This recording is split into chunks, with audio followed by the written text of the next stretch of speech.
two men arrived at the Silva residence only seconds apart. Richard Sides eased his modest sedan to the curb and stepped out just as Eckhart's expensive SUV rolled up to the front gate. Eckhart gave a quick wave, signaling for Sides to hop in so they could approach together. Sides complied, sliding into the passenger seat just as Eckhart leaned out his window to press the gate's access button.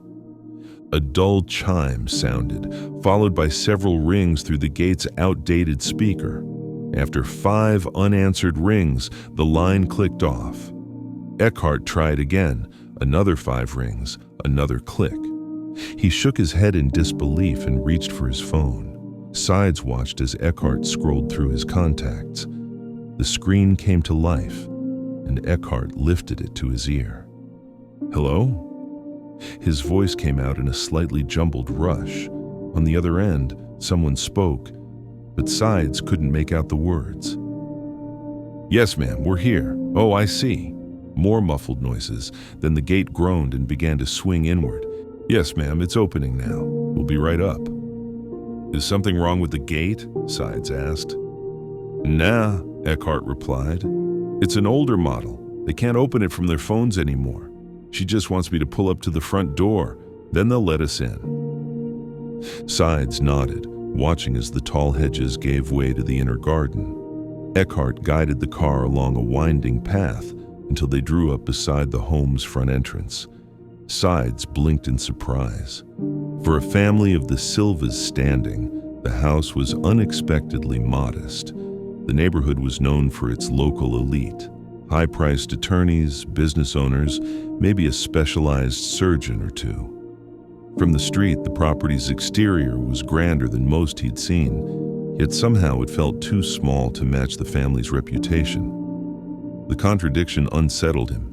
He'd expected something closer to a mansion, the sort that bordered on caricature, something lifted from a romantic 19th century English novel. Instead, the Silvas lived in a large but unpretentious 2-story brick home painted off-white with a simple black roof and ironwork wrapping the porch columns. Beautiful, yes, but strikingly modern and surprisingly restrained. As Sides studied it, he caught himself daydreaming. Maybe the Silvas were simply frugal. Maybe they'd downsized after their children moved out. He couldn't be sure. "All right," Eckhart said as he shifted the SUV into park. "Let me handle most of the talking. They're big on building relationships, and I've already spoken with them twice over the phone. That said, don't hold back if something important comes to mind. But I've got a sense of what they're after and how I want to approach it." He unbuckled his seatbelt as he spoke. Sides felt a flicker of irritation, almost insulted by Eckhart's assumption of control. Still, Eckhart wasn't wrong. Sides had never met the Silvas before today. "Fill me in before we go in," Sides said, reaching across the cabin to rest a hand on Eckhart's shoulder. "We should have talked about this on the ride over." Eckhart frowned. He hadn't considered how little he'd shared during the drive. Sitting up straighter, he freed himself from the buckle and took a breath, collecting his thoughts. Then he turned to Sides, meeting his eyes squarely. His expression sharpened, deliberate, as if to say, "Listen closely. This matters. I've got a feeling they want to know exactly what happened to their son and who's responsible. They think the police are dragging their feet because of Alfonso's past. That may or may not be true, I don't know, and honestly, I don't care. That's the narrative I'm going to run with, and it works in our favor. I say we get all the information from them we can. We've got plenty of time to figure out what happened and give them a plausible answer. What they do with that information is up to them. One thing leads to another, and we get the payout. How's that?" Sides frowned. The first part of the plan made sense. The second half was nonsense. The truth was, Eckhart wasn't good at putting pieces together, nor was he skilled at asking thorough questions. Sides suspected Eckhart was too fixated on the payout to consider what it would actually take to give the Silvas the answers they needed. He'd seen this pattern before, back when Eckhart practiced law. In Eckhart's mind, if you collected enough facts, the client would piece together their own narrative. But this wasn't a negotiation with another attorney. This was far outside their usual expertise. Eckhart's approach: gather facts, mix in a few new ones, and hand them back as a report, felt flawed. Sides doubted the Silvas wanted a vague summary. They wanted the smoking gun. More than that, they wanted to know exactly who had pulled the trigger, so to speak. Reluctantly, Sides let it go. Now wasn't the time to argue. That conversation would have to wait. Maria Silva was already waiting outside the front door when Sides rounded the end of Eckhart's SUV. Eckhart's hand was outstretched in greeting before Sides even reached them. Maria offered a polite smile, though it was obvious she was straining to keep her composure after the events of the past week. There was a sadness about her, a fragile weariness in the way she moved. When she extended her hand to Sides, he shook it firmly, studying her expression as she returned the gesture. Her eyes were rimmed with red, betraying recent tears. She didn't speak his name or offer pleasantries. She simply turned back toward the door, stepped inside, and left it open for them to follow. "It's a wonderful house," Eckhart said as he stepped through the threshold. "Thank you," Maria replied without looking up. She moved down the hallway and slid open a pair of doors to the right, disappearing into the next room. Sides shut the door behind him and heard 2 quick chimes from the alarm system. Ahead, Eckhart had already slipped into the adjacent room without waiting. Sides followed the hallway, listening as Eckhart exchanged pleasantries with the Silvas. Family photos lined the walls, snapshots of the Silvas and their 3 sons. The youngest was clearly Alfonso, the boy they'd lost. As Sides moved along, the photographs traced the family's journey through the American experience. Toward the end of the hallway, the images shifted to black and white portraits from decades past. One in particular caught his attention, a striking figure from the old world, standing proudly outside one of the family's original grocery stores. There was no caption, but it was unmistakably Francis's father. Sides scanned the background, trying to place the location, but nothing looked familiar. He was so absorbed in the photograph that he didn't notice Maria return. "That's Francis's father, Oscar," she said. Sides gasped aloud, nearly jumping out of his skin. Maria laughed, a sudden warm belly laugh at his reaction. "I'm so sorry to have startled you. Please come in, we're right through here." Sides smiled sheepishly and turned toward what looked like the home sunroom. Before he stepped through, Maria gently caught him by the sleeve. "We're Portuguese, if you're wondering," she said. "That's why Oscar was such a great man. He escaped the Estado Novo and came to America to build a better life for his family. We're just like you. What are you anyway? Irish?" "Probably. I'm not really sure," Sides said, smiling. "That's nice," Maria replied, extending her arm toward the sunroom in invitation. Sides did a double-take as he stepped into the bright, beautiful space. The room clearly doubled as Francis's study. One entire wall was lined from end to end with books. Some titles didn't fit the room's ambience and looked like old textbooks, likely remnants from their son's school days. They were tucked at the far end of the shelves, as if to give the impression that not a single inch of space remained. Even from across the room, Sides noticed entire shelves filled with duplicate volumes. Others were stocked with books chosen purely for their vintage aesthetic. He knew those often cost a small fortune when bought new. And then there were the volumes meant to be admired but not handled, kept just out of arm's reach. Their titles were either missing or written in Latin, and Sides doubted he could have read them anyway. Sides suddenly wondered if he'd come across as rude, and the thought unsettled him. He glanced toward a chair facing the other way, where an arm and hand were just rising to meet Eckhart's. Maria Silva stood beside the chair with her hands clasped, watching Sides as if puzzled by why he hadn't yet come forward to meet her husband.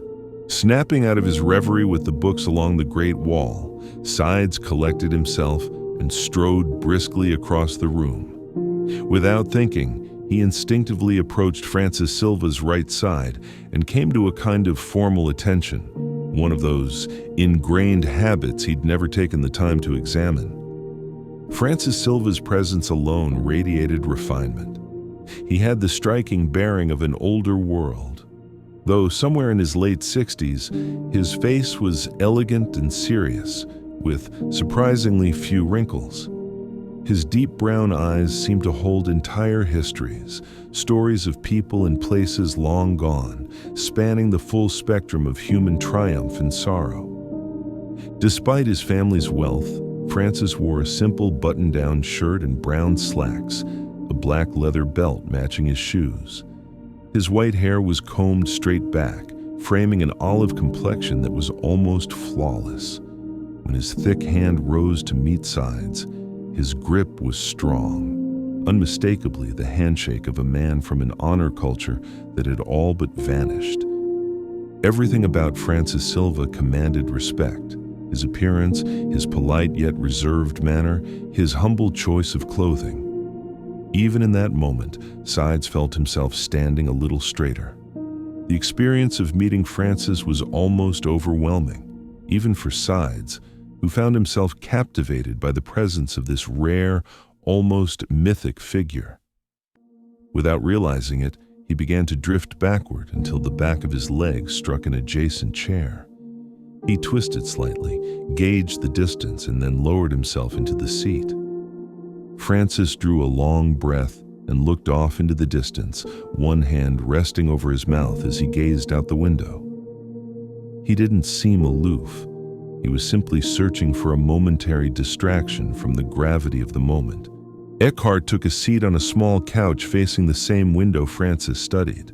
Maria Silva sat down beside him and immediately reached for a box of tissues tucked next to one of the couch pillows. Eckhart leaned forward, elbows resting on his knees, hands folded as Maria struggled to compose herself. His expression was one of quiet concern.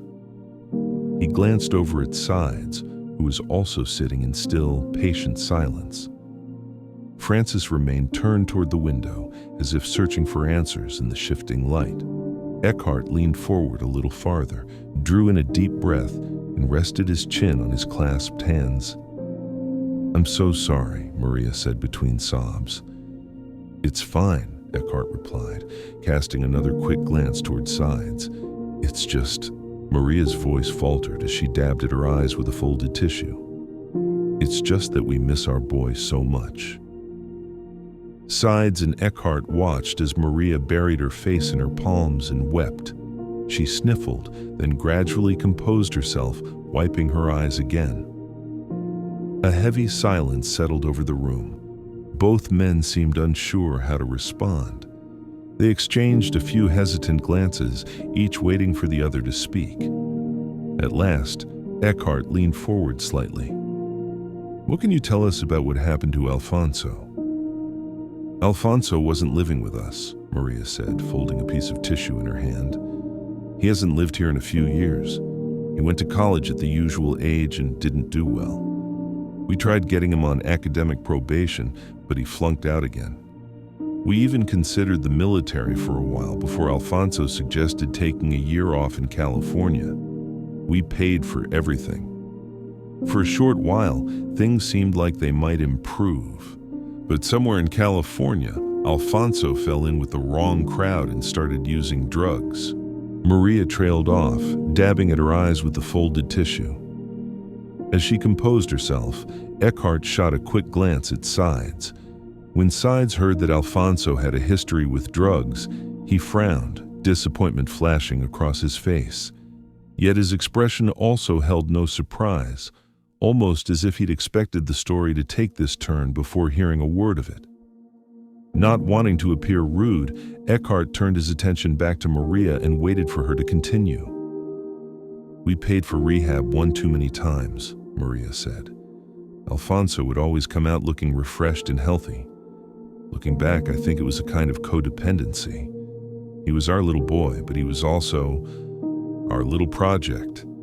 He'd relapse, mostly out of boredom, and then we'd pay for him to go back to rehab, expecting to see that refreshed, healthy, happy son every time. We felt we deserved that because we paid for it. We wanted to get what we paid for. She punctuated those last words with a shrug, her arms and hands flaring forward in a sudden, dramatic gesture. Then she paused, looking out the window with a weary frown. She began folding the tissue again, searching for a clean spot before realizing there was none left. "I'm so sorry," she muttered, reaching for another tissue and folding it over and over to hide the used sections.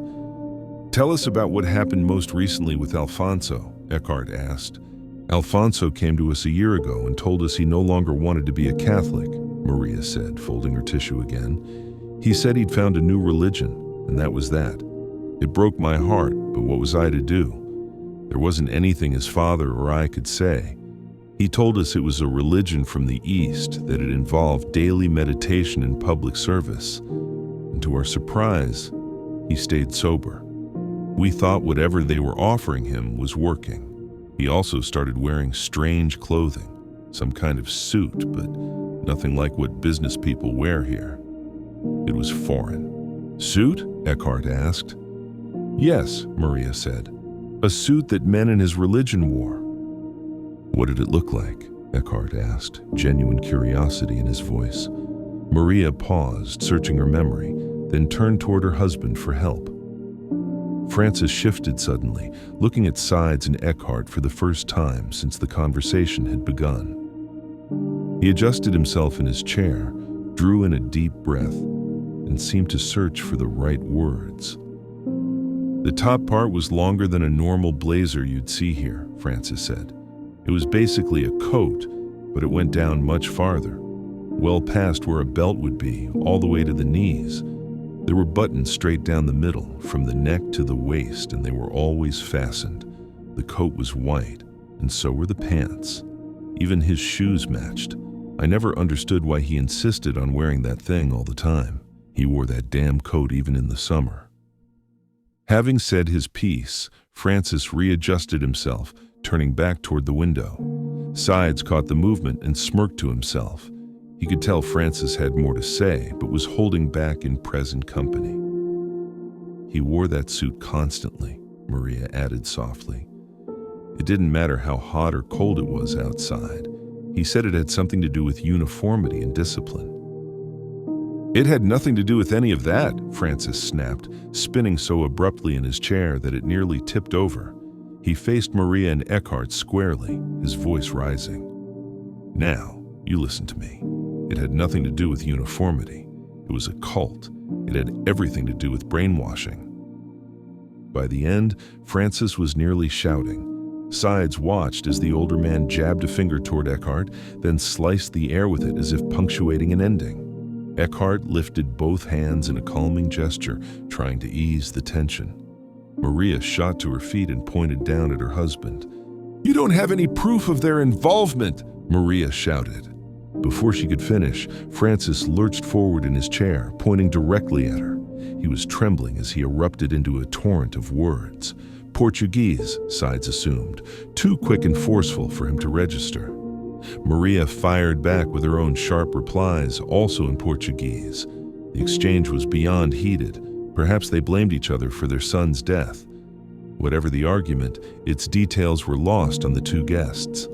Eckhart tugged at Maria's arm, trying desperately to calm her. Suddenly, Francis shot up from his chair. He swept his hands through the air as if to cut the argument short. "It was a cult," he roared at Eckhart. Sides gasped. Eckhart recoiled, leaning back hard against the couch cushions. "It was a cult. It was a cult. My boy was killed by a cult," Francis cried out, his voice breaking as he stepped around the chair. He stormed toward a door on the far side of the room, flung it open so violently it nearly struck the wall, and turned to face them from the doorway. He slashed his hands through the air several times, shaking his head as if to ward off any further words. Then, he disappeared into the kitchen, leaving the door swinging open behind him. Maria collapsed onto the couch, sobbing and dabbing at her eyes. She slid toward the armrest, her gaze drifting to the now empty doorway, and continued to cry as Sides and Eckhart watched in stunned silence. "Francis!" Maria shouted, slamming her hand against the couch's armrest. She struck the side of the couch with her fist, then shouted something rapid and sharp in Portuguese before turning back toward Eckhart in frustration. Sides, who had the unfortunate habit of making light of tense situations, offered a crooked smile and lifted his eyebrows. Maria was far too angry to take offense. Instead, she redirected her fury toward Eckhart. "My husband is a goat," she snapped. Sides tried to stifle a laugh, covering it with a cough, but failed. Both Maria and Eckhart turned to him with expressions of pure disbelief. There was no time to explain or correct himself, however. "My son was killed," Maria continued, ignoring Sides entirely. "My husband had to identify the body because Alfonso no longer carried identification." She paused, gathering herself before going on. "The things they did to our boy, they're unspeakable. They ripped his body apart like some kind of animal." Sides' smirk vanished. He and Eckhart exchanged a stunned glance, shaken by the revelation. Eckhart's source, it seemed, had been telling the truth. Alfonso's death was not only a murder, but a brutal one. Sides had seen plenty of bodies in his time. Most were gunshot victims, with the rest scattered between stabbings and blunt force killings. He'd witnessed his share of gruesome scenes, but nothing that matched the image Maria had just described. The atmosphere in the room shifted, heavy and still. The three sat in silence for what felt like an eternity. Maria, without a word, sniffled and rose from the couch. She turned and walked toward the open doorway. Eckhart shot a glance at Sides, who looked just as confused as he did. From the hall came the sound of shuffling, papers being moved aside, the faint rattle of a lock, a cabinet door opening and closing. Then came the metallic click of something being unlocked, followed by more rustling and the thud of something shutting before the lock clicked again. A moment later, Maria appeared in the doorway carrying an envelope. She crossed the room briskly and stopped in front of Eckhart. Without a word, she opened the envelope, reached inside, and withdrew a brass key. She handed it to him, then folded the now empty envelope and slipped it into her back pocket. "When my husband spoke to the police, he lied," she said evenly. "Alfonso wasn't living with us, but he did live in one of the few rentals we still own. The police asked my husband if he had a key to that residence, and he told them Alfonso had the only one. That was a lie. This," she nodded toward the key in Eckhart's hand, "is the other key." Eckhart studied the key for a moment before slipping it into his pocket. Sides understood the implications, even if Eckhart didn't. The police would want to search Alfonso's residence and might already consider it an active crime scene. A violent death like Alfonso's often hinted at drug trafficking. That meant drug-sniffing dogs, a thorough search, and a long wait before the family could reclaim the property. Unbeknownst to the Silvas, there was likely a stakeout team watching the house for any movement after the murder. If Alfonso had been involved in the trade, former associates might try to slip in and recover whatever product or money they believed was theirs. Francis's decision to hide the second key wasn't necessarily suspicious, but it wasn't wise. Anyone other than law enforcement entering that home risked disturbing or destroying evidence critical to any prosecution. Sides drifted in these thoughts, weighing the difficulty of investigating a case already in the police's hands, when he realized Eckhart and Maria were saying their goodbyes. Snapping back to the moment, he rose from his chair and extended his hand. Maria dabbed her eyes with the tissue, then offered only her fingers. Sides shook them gently. She mouthed thank you, and he gave her a faint smile in return. Eckhart was already moving toward the door, and Sides followed. As they stepped into the hallway, They saw Francis further down, watching television. Neither called out. Instead, they headed quietly for the front door. Sides stepped outside first, Eckhart close behind. Just before closing the door, Eckhart turned and offered Maria a final reassurance. "Everything will be fine," he told her. She smiled faintly, thanked him, and closed the door. The two men walked side by side to Eckhart's vehicle in silence. The locks clicked open as Eckhart pulled the driver's side handle. They climbed in, fastened their seatbelts, and sat quietly as Eckhart started the engine with the press of a button and shifted into drive. Neither spoke while he guided the SUV toward the front gate.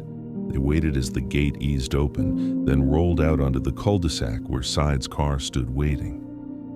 "I forgot you drove too," Eckhart said. "Just pull up next to it," Sides replied. Eckhart nodded and eased the SUV alongside Sides' car.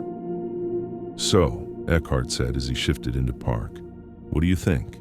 "What do you think?" Sides countered. "Drugs?" "Yep," Sides answered as if it were painfully obvious. "Think he was dealing." "Yep." "Think he owed?" "Oh yeah, loads of money," Sides said. "Think he came here hoping his parents would pay and they wouldn't?" "Probably. What do you think they were screaming about in there?" Eckhart stared ahead for a moment. "I think," he paused, "I think they believed they wouldn't pay, and now they're blaming themselves." "Bingo," Sides said. He reached for the door handle. "But there's something else I want to do." "What do you mean?" Eckhart asked. Sides unbuckled his seatbelt and pushed the door open. He stepped out, leaving it ajar, and rested one hand on the top of the frame as he stared off down the street. He lingered there, thinking. "The only part that doesn't make sense," Sides said at last, "is why, if that's truly the case, they'd reach out to you." Eckhart gave a single, thoughtful nod. "Maybe they think the police don't care," he said, "and that they're going to bury this because some rich boy got himself killed in the drug racket."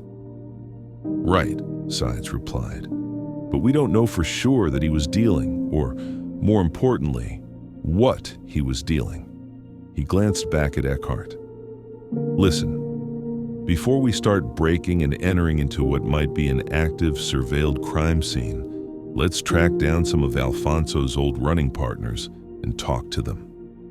"It's not breaking and entering if you have a key," Eckhart said with a grin. Sides smirked, then closed the door. He watched as Eckhart pulled away before patting down his own pockets for his keys. After a moment's search, he found them, unlocked his car, and slid inside. There were too many unanswered questions. Nothing about this case added up yet, but Sides knew the answers weren't waiting for him in the driver's seat. He turned the ignition and followed the trail of Eckhart's taillights,